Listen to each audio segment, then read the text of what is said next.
As KRH continues to use more virtual applications to help us get to work, to see our patients, and to attend meetings, we thought it might be helpful to go over the video conferencing application we use, Lifesize, to familiarize you with it. And I know that both between Richard, myself, and Nikki, we can't get around to see everybody, so we thought we'd make a brief informational video on how you use Lifesize. So one thing I do want to note before we get too far into this is if you are at work and if you are at home and you're using Lifesize, they do operate a little differently. At work, as you're behind the firewall, everything is smooth, but at home, it's a bit more steps. I'm going to share my screen here in a second, and you can follow along with the process of logging into Lifesize, seeing how this all works. So you can see now, this is the page you would typically see when you log into Lifesize, whether at work or at home. It's asking for your email address, and that is your work email address that it needs, not your personal. If you're at work, simply enter your work email address, hit next, and you're good to go. If you're at home, once you enter your work email, you will then be asked to enter your username and password. That is your network username and password. Simply enter that, and then you will be let into the application. When I click next, it thinks for a minute, and then it drops me in here. Now this is what the home page looks like. It looks like this for everybody. You have the option to call someone right in the middle, the option to schedule, and then if you look off to the left side of the screen, these are our different directories. The individuals, the physical room systems, and then our virtual meeting rooms. Primarily, you will be using the virtual meeting rooms or contacting just an individual. Off to the right, you can see your recent meetings and people that you've called, and then your favorites. Now, if you want to call someone back that you recently called, all you have to do is hover over the name and then move your mouse over to either the camera or the headset. If you click the camera, you call with your camera on. If you click the headset, that's calling with your camera off and only audio. Something that is handy is if you call a particular meeting or individual frequently, you have the favorite section right here.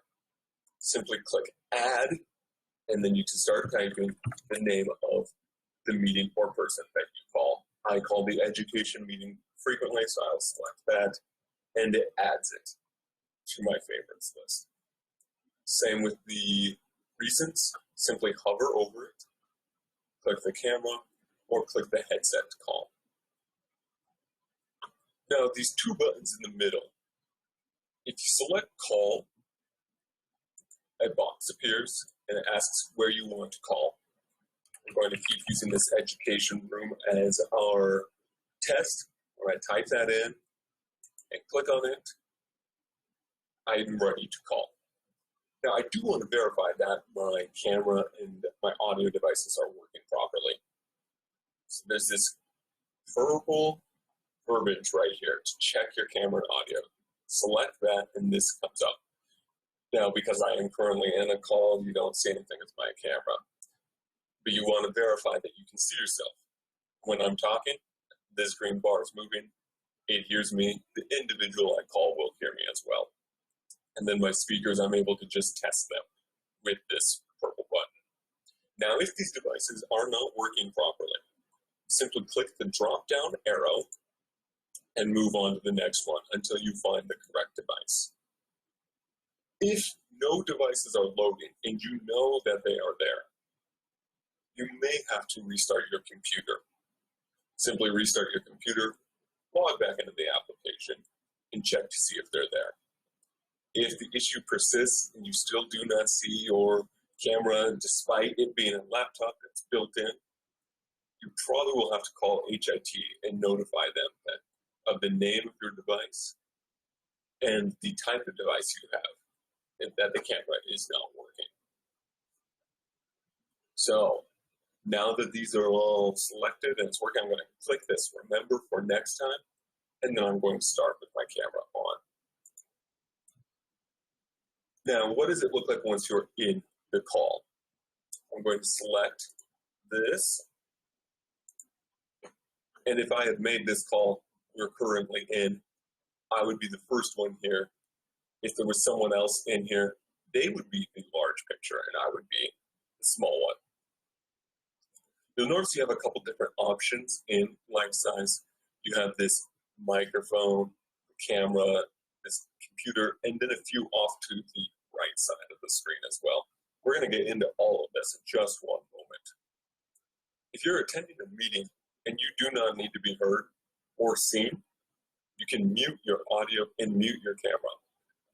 In fact, it's encouraged most of the time, if you are not speaking, mute your audio at least. When you are muted, you'll notice that these buttons turn red to denote that your audio and your camera are currently off. Now, if you want to share your screen, it's this third button right here that looks like a computer with an arrow. A new box will pop up and ask what you want to share. If you have two monitors, you have the option for screen 1 or screen 2. It's easiest to just share your whole screen. Don't share your window, because if you move outside of that application onto something else, no one will be able to follow along with what you're doing. So if you select your whole screen, they're able to follow along as you change from application to application. So you would select the screen you want to share, a green box appears around it, and then you would click the share. You know you're sharing because Lifesize will minimize, and if you click on it to bring it back up, your camera, which was showing you a moment ago, now shows the screen you're sharing, as well as the screen share button is green. To stop screen sharing, again, with Lifesize up, you'd simply click the green button and it will go back to being white, meaning you're no longer sharing. I did mention that there's these informational buttons on the right side. You have this one that looks like a silhouette of two people, and that's your participant list. This is a pretty important feature. The participant list shows who is all called in. Now, if you are the moderator or the owner of this meeting, you can have the ability to mute participants by simply clicking on that little microphone next to their name and then clicking mute participant.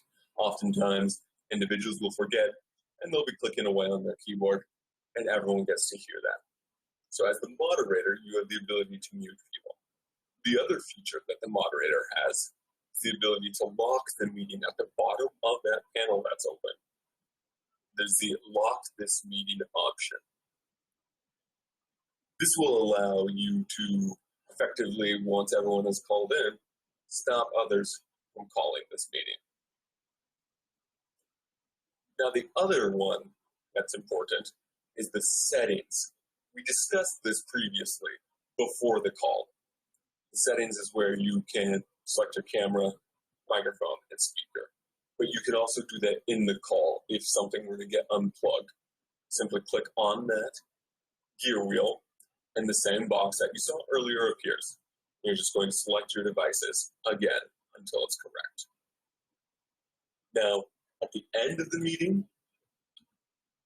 the disconnect button is in the lower right-hand corner. It looks like a phone that's being hung up.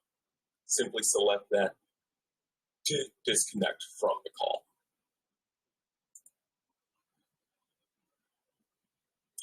Now, the other thing that I did want to briefly touch on is just some video conferencing etiquette. Let me pull up this document. It's important that at the beginning of your video conference, before you connect, to test your camera and your audio. That was that pre-call camera and audio check that we discussed. Another important factor, much like any meeting that you would go to in person, is you want to be on time. You want to join the meeting at least 5 minutes early, 10 minutes if you can. That way, you can prevent any technical issues from popping up right at the start of the meeting. Another thing is you don't want to announce that you're late. Just come into the meeting. People will know. It makes a chime sound when people join, so there's no need to say, sorry, I'm late. As discussed, the mute button is important to use if you're taking notes, if you are typing on your computer. Everyone will be able to hear you. So definitely mute yourself when not speaking. If you are the person leading the meeting, you do want to encourage participation, but there is oftentimes a delay in video conferencing. So after asking a question, do pause and allow time for people to unmute and then participate in the meeting. When you do participate in the meeting, you do want to say, hi, this is Tori Anderson. I wanted to say, and then go on with what your comment is. Then mute yourself following your comment to reduce that background noise. If you do have to leave the meeting early, mention that at the start so that you're not suddenly gone and no one knows what happened to you. And finally, just two other points to consider when doing a video conference is you still want to look professional. You don't want to be at home and in your pajamas making your call. Despite the comfort of being at home, this is still work and it is so important to be professional. And finally, the other thing to be aware of is the lighting. Again, at home or at work, it might be convenient to be working from a dark lit room with your TV going in the background. We want to be aware of what's going on in the background, so that would be that background noise and as well the lighting. We do want to make sure that you are visible for everyone. Now, this is all new. This is a lot of information. So just be patient with us as we're all getting used to using this application. As well, be kind. We do understand that this is quite a learning curve for everyone. And we do appreciate you taking the time. As always, if you need to talk to myself or Richard and get some help with this, you can always find us at extension 6492.